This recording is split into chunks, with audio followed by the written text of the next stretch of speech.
कौन था महाभारत का सबसे महान योद्धा? कौन था मैन ऑफ द मैच? इस सवाल के कई सारे जवाब हो सकते हैं क्योंकि एक सब्जेक्टिव सवाल है। कोई कहेगा कृष्ण सबसे ज़्यादा महान थे, कोई कहेगा अर्जुन सबसे ज़्यादा शक्तिशाली था, कोई कहेगा भीम, कोई कहेगा दुर्योधन, कोई कहेगा पितामह भीष्म, कर्ण। बहुत सारे जवाब हो सकते हैं, लेकिन इन सब योद्धाओं में से एक योद्धा ऐसा था जिसको महान घोषित कर दिया गया था, और वो भी युद्ध शुरू होने से पहले। वो इतना बलशाली था, इतना मायावी था, इतना महान था कि उसकी महानता के चलते उसको युद्ध में हिस्सा भी नहीं लेने दिया गया था। एक ऐसा योद्धा जिसने पूरा युद्ध बाहर से देखा। संजय ने पूरे युद्ध का लाइव टेलीकास्ट देखा था, लेकिन इस योद्धा ने पूरा युद्ध पवेलियन से देखा था। उस योद्धा के पास केवल 3 बाण थे, लेकिन सिर्फ 3 बाणों के बल पे कोई महाभारत जैसे महान युद्ध में हिस्सा लेने कैसे जा सकता है? क्या ये कोई शक्तिशाली बाण थे या कोई आम बाण थे? कौन था वो योद्धा? महाभारत के युद्ध की घोषणा हो चुकी थी। पांडव और कौरव अपनी अपनी सेनाएं जुटाना शुरू कर चुके थे, अपने अपने मित्र राज्यों को संपर्क करना शुरू कर चुके थे। दोनों की सेनाएं इकट्ठा हो रही थी, युद्ध अभ्यास चालू हो गया था, रणनीतियां बन रही थी। द्रोण, भीष्म, कृपाचार्य, ये तीनों लोग हस्तिनापुर से बंधे हुए थे, हस्तिनापुर की लॉयल्टी से बंधे हुए थे, इसलिए वो पांडवों की तरफ से युद्ध नहीं कर सकते थे। वो चाह कर भी अपना खेमा नहीं बदल सकते थे। और उस तरफ कृष्ण थे जो पांडवों से ज्यादा नजदीक थे, इसलिए कृष्ण ने भी पांडवों की तरफ से लड़ना चुना था। लेकिन कृष्ण ने एक शर्त भी रखी थी कि वो युद्ध में हिस्सा तो लेंगे, लेकिन लड़ेंगे नहीं। उन्होंने कसम खाई थी कि वो कोई भी शस्त्र नहीं उठाएंगे। लेकिन कृष्ण को शस्त्र उठाने की कहां जरूरत है? कृष्ण किसी भी पक्ष में हो, वो पक्ष हार कैसे सकता है? लेकिन कृष्ण चिंतित थे। कृष्ण चिंतित थे एक योद्धा को लेकर, एक ऐसा योद्धा जिसे अगर रोका नहीं जाता तो आज महाभारत के युद्ध का अंजाम कुछ और हो सकता था। उस योद्धा का नाम था बर्बरीक। बर्बरीक सबसे बलशाली पांडव भीम का पोता था, घटोत्कच का बेटा। पांडव इस बात से निश्चित थे कि बर्बरीक तो उनकी तरफ से ही लड़ेगा। बर्बरीक बलशाली था, मायावी था, उसने युद्ध नीतियों में ट्रेनिंग ले रखी थी, और उन सारी ट्रेनिंग के साथ में उसने एक वचन भी दे रखा था। उसने अपनी माँ को वचन दिया था कि वो हमेशा कमज़ोर इंसान की तरफ से लड़ेगा, वो हमेशा कमज़ोरों का सहारा बनेगा। और युद्ध से पहले जब कृष्ण ने बर्बरीक से ये पूछा भी था कि वो युद्ध में किसकी तरफ से लड़ेगा, तब भी बर्बरीक ने कृष्ण को यही जवाब दिया था कि जो पक्ष ज़्यादा कमज़ोर होगा वो उसकी तरफ से लड़ेगा। अब ये क्या जवाब हुआ? युद्ध में कौन कमज़ोर है, कौन ज़्यादा शक्तिशाली है, ये तो हर दिन बदलता रहता है। अगर कौरव ज़्यादा कमज़ोर होंगे और बर्बरीक कौरवों की तरफ से लड़ेगा, तो लड़ते लड़ते एक पॉइंट ऐसा आ जाएगा जब पांडव कमज़ोर हो जाएंगे। उस वक्त कमज़ोरी के चलते हुए बर्बरीक को पांडवों का साथ देना पड़ेगा। फिर लड़ते लड़ते लड़ते लड़ते कौरव कमज़ोर हो जाएंगे, बर्बरीक फिर साइड बदलकर कौरवों की तरफ चला जाएगा, और ये सिचुएशन तब तक चलती रहेगी जब तक युद्ध भूमि में हर कोई मर ना जाए और सिर्फ बर्बरीक ना बच जाए। कृष्ण को पता था कि बर्बरीक बहुत ज़्यादा खतरनाक साबित हो सकता है, इसलिए बर्बरीक को रोकना बहुत ज़्यादा ज़रूरी था। तो युद्ध से पहले कृष्ण क्या करते हैं? एक ब्राह्मण का रूप लेते हैं।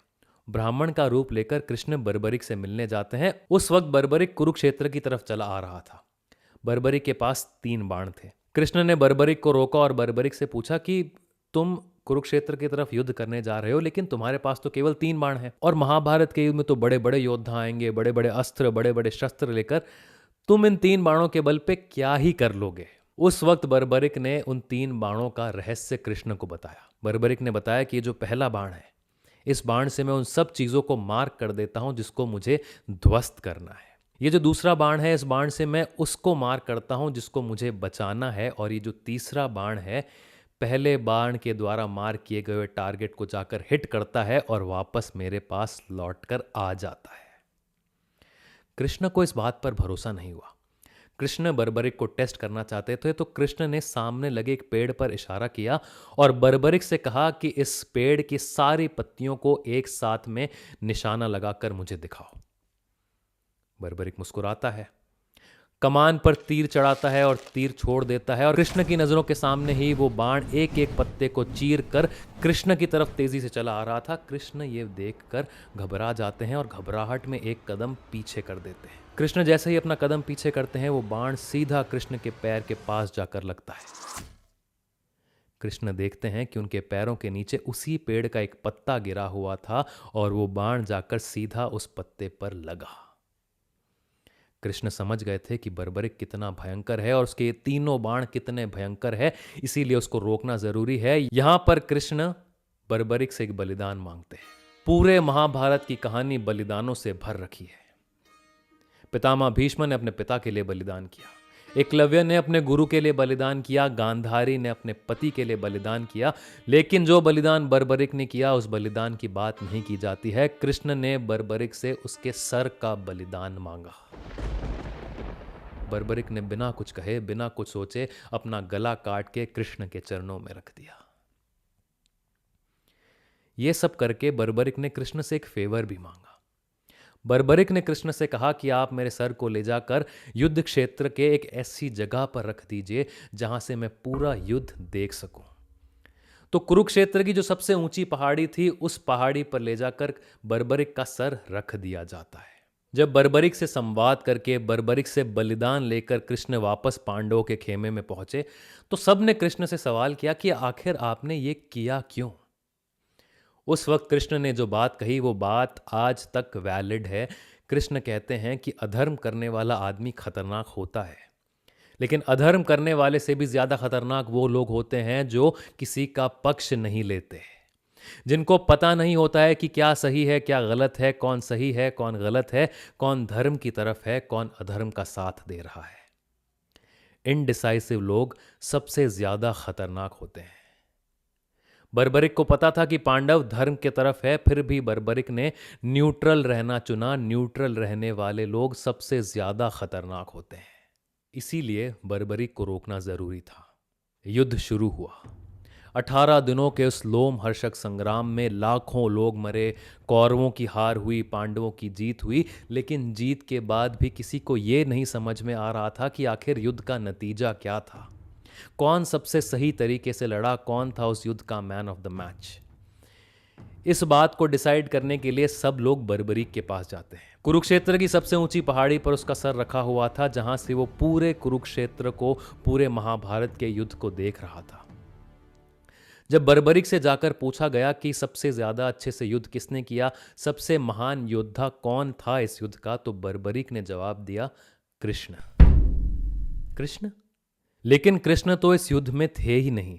कृष्ण ने तो इस युद्ध में हिस्सा लिया ही नहीं था। कृष्ण ने तो युद्ध में अस्त्र और शस्त्र ना उठाने की शपथ ली थी।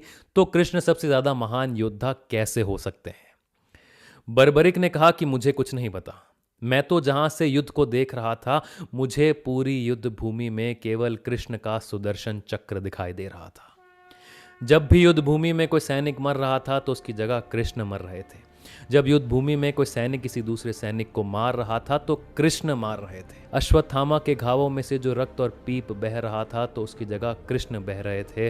पितामह ने जो बाण खाए थे वो कृष्ण ने खाए थे। उस बाणों की शैया पर पितामह नहीं कृष्ण लेटे हुए हैं, और वो जो तीर पितामह पर चलाए गए थे वो अर्जुन ने नहीं कृष्ण ने चलाए थे।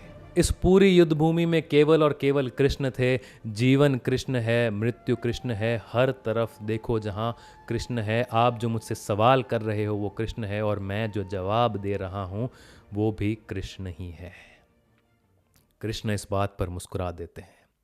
वो बर्बरिक के बलिदान से खुश हो जाते हैं, वो बर्बरिक के नज़रिए से खुश हो जाते हैं, और बर्बरिक को ये वरदान देते हैं कि कलयुग में तुम श्याम नाम से पूजे जाओगे, तुम मेरे नाम से पूजे जाओगे। और आज भी हमारे राजस्थान के खाटू में उसी बर्बरिक को खाटू श्याम के नाम से पूजा जाता है।